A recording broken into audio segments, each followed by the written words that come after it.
Hai teman-teman, selamat datang di channel Pantasnya Aja. So, kali ini Pantasnya Aja akan membahas dari manakah keluarganya Upin Ipin itu dapat uang ya, atau duit. Soalnya banyak yang nanya nih akan hal ini gitu. Ya udah, jangan lupa share dulu ya video ini maksudnya. Ya udah teman-teman, sebelum kita mulai video ini jangan lupa untuk klik tombol subscribe di bawah ya untuk membangun channel kecil ini agar besar seperti channel-channel tetangga. Oh iya, jangan lupa ya untuk follow Instagram admin di @vizif. Emang apa sih gak boleh? Sombong amat. Oke, ini dia videonya. 7. Berjualan layangan online. Oke, yang kali ini Upin Ipin itu jualan online ya, yaitu layangan yang berbarengan dengan Mail yang berjualan cemper. Nah, Upin Ipin ini layangannya bisa terjual itu gara-gara Bang Saleh ya. Soalnya Bang Saleh yang naruh di marketplace, maksudnya yang ngejualin online, dan juga Bang Saleh yang membuat video promosi yang sampai naik-naik ke atas pohon gitu, saking niatnya gitu ya. Dan baiknya Bang Saleh gak minta imbalan sama sekali, malah ngebantu sampai proses pengiriman barang yang diantar naik mobil tuh, dan penerimaan uangnya sampai Upin Ipin dapat duit gitu. Jadi intinya ini bisa jadi pekerjaan sampingan Upin Ipin, atau bisa dibilangnya ini usaha Upin Ipin, yaitu berjualan layangan secara online. Tapi kita gak tahu ya, selama kedepannya tuh kayaknya udah gak pernah jualan lagi, kayaknya emang di momen itu doang gitu.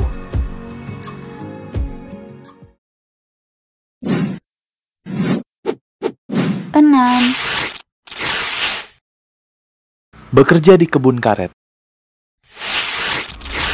Nah, pekerjaan Opah kali ini yaitu menjadi pekerja di kebun karetnya Uncle Ahtong, yaitu mengumpulkan getah karet dari tiap-tiap pohon yang kemudian ditimbang untuk mendapatkan beberapa besar uang yang akan didapatkan gitu. Nah, Opah menjalani pekerjaan ini dikarenakan Upin Ipin itu mau mobil balap remote control gitu ya. Jadi Opah istilahnya kayak nyari duit tambahan gitu, kayak sampingannya. Yang kemudian Kak Ros menyuruh Upin Ipin nganter makanan siang ke tempatnya Opah. Hei botak, mana mau pergi? Nak hantar ni ke Opah. Angkat tahu tak? Oh, Opah. Terus pas sampai sana Upin Ipin kayak gak tega gitu ngeliat Opahnya. Alhasil Upin Ipin itu ngebantu ngumpulin getah karetnya dan digabungin gitu sama punya Opah buat ditimbang. Beruntungnya gimana ya, kayak tiba-tiba Ahtong tuh ngasih uang lebih buat Upin Ipin di luar uang dari hasil timbangan getah karet tersebut.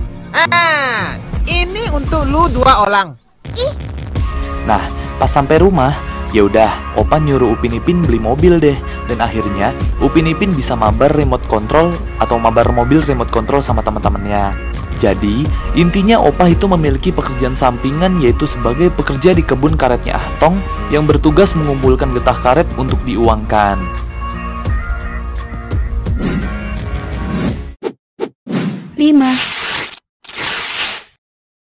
Jual hasil kebun. Selanjutnya, yaitu bisa kita lihat ya, Opah, Kak Ros, Upin dan Ipin sedang berkebun di belakang rumahnya. Nah, pekerjaan keluarganya Upin Ipin kali ini bisa dibilang pekerjaan utama dan tetap juga ya, dikarenakan mereka menanam segala jenis sayur-sayuran yang sekiranya muat ditanami di mini kebunnya yang di belakangnya tuh, dan kemudian itu dijual.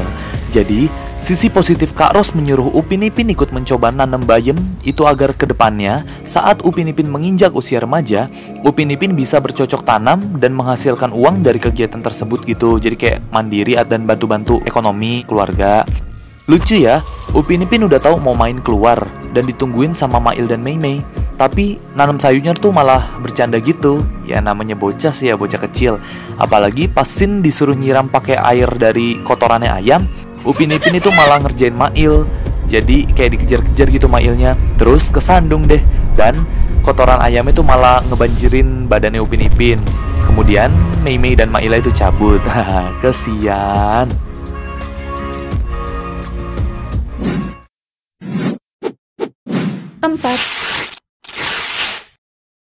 Jualan es di pasar.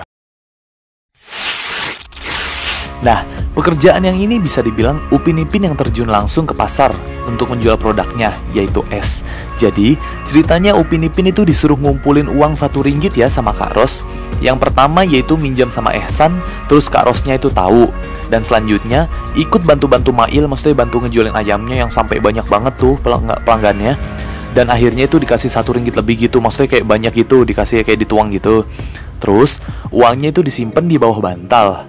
Besoknya gak ada gitu, dan mereka nangis gitu.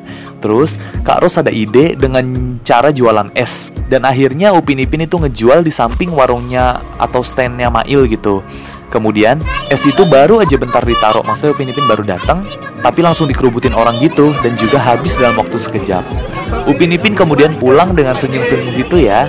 Terus uangnya ditabung dan dibukain rekening deh sama Kak Ros. Nah, ini sebenarnya bisa jadi pekerjaan yang menjanjikan pada waktu itu ya.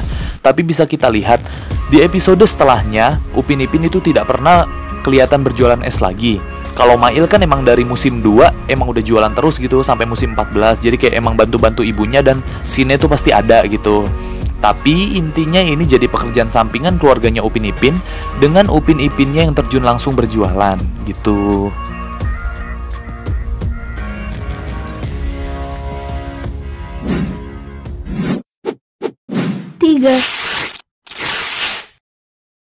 Berjualan ayam golek. Oke, kalau yang ini lagi-lagi Upin Ipin yang turun langsung membantu proses berjualannya ya. Jadi, awalnya Opa nih gak mau nambah stok untuk dijual ayam goleknya di warungnya Uncle Mutu.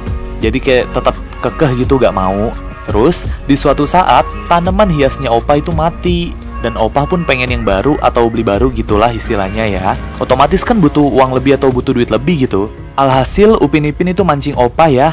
Kayak, Opa mau gak dibeliin tanaman hiasnya kayak gitu. Asalkan Opa mau nambah stok ayam golek di warungnya Uncle Mutu. Opanya mau deh, jadi 3 ayam yang di stok di warung Uncle Mutu. Terus Upin Ipin ngabarin Uncle Mutu, dan akhirnya Uncle Mutu itu seneng banget ya sampai joget-joget gitu. Yahoo, yang kayak gitu.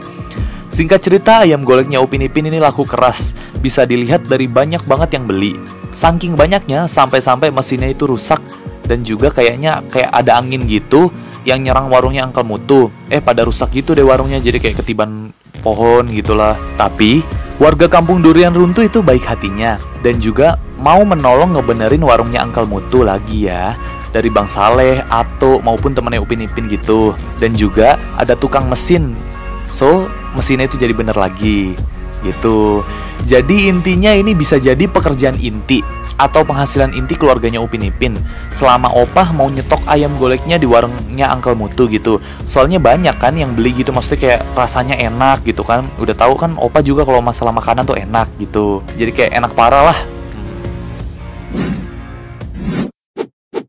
2. Komik.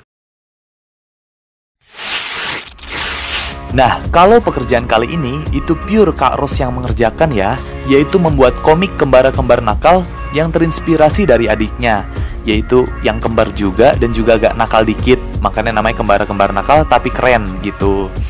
Nah, awalnya Kak Ros ini setiap ngirim komik untuk diterbitkan di koran itu selalu ditolak ya, tapi pas ngirim kembara-kembar nakal langsung di ACC gitu dan langsung hype. Mungkin ini gara-gara superhero, jadi semua orang itu cenderung suka gitu. Selanjutnya berjalanlah komiknya Kak Ros dan sampai diterbitkan di koran. Terus ini hype banget di kalangan teman-temannya Upin Ipin gitu, mungkin juga di kalangan anak TK dan anak SD lain. Seolah-olah everyone wants to be kembara-kembar nakal gitu ya. Apalagi Ehsan tuh, kayak hype banget tuh orang. Nah, anak-anak ini pada penasaran sama pembuat komiknya. Terus Upin Ipin itu kayak nanya Kak Ros gitu.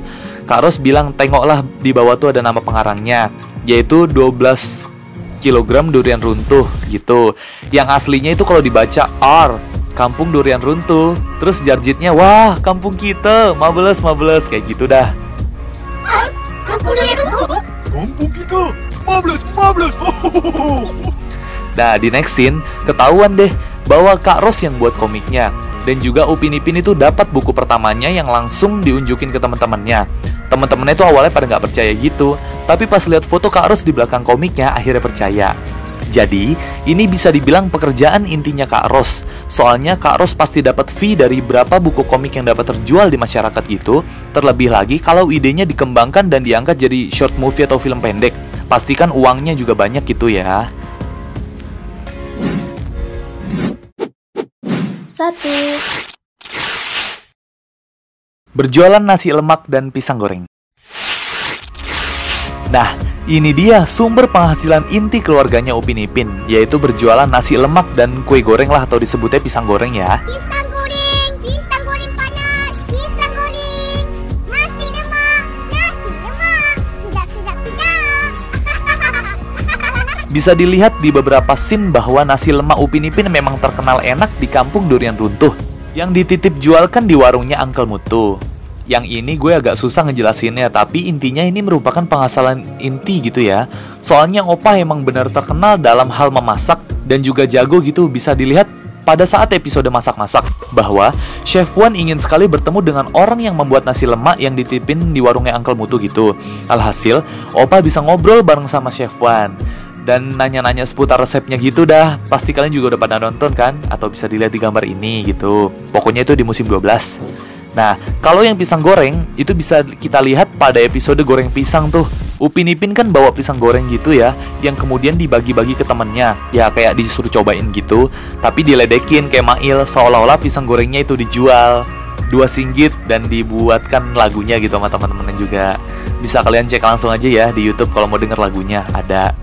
So, intinya itu gitu. Sekali lagi, ini adalah pendapatan inti keluarganya Upin Ipin, yaitu berjualan nasi lemak dan pisang goreng. Soalnya di beberapa scene itu selalu ditampilkan hal ini gitu. 0. Nah, kalau yang ini itu cuman buat iseng-iseng doang ya. Soalnya gue nggak dapet nih thumbnail yang bagus, maksudnya scene yang bagus gitu buat dijadiin thumbnail. Ya udah, gue akhirnya ngambil Kak Ros aja yang jadi guru yang pas di episode Bijak Sifir ya. Pas lagi ngajarin Upin Ipin dan juga Fizi dalam kali-kalian. Dan yang terungkap namanya Upin Ipin juga tuh di situ. Gitu. Nah, itu dia sumber penghasilan keluarganya Upin Ipin. Intinya, mereka tetap bekerja keras ya dalam menghasilkan sepeser uang. Dan juga berbagai cara mereka jalani untuk mendapatkan hal tersebut. Jadi mereka tuh pekerja keras. Nice job ya.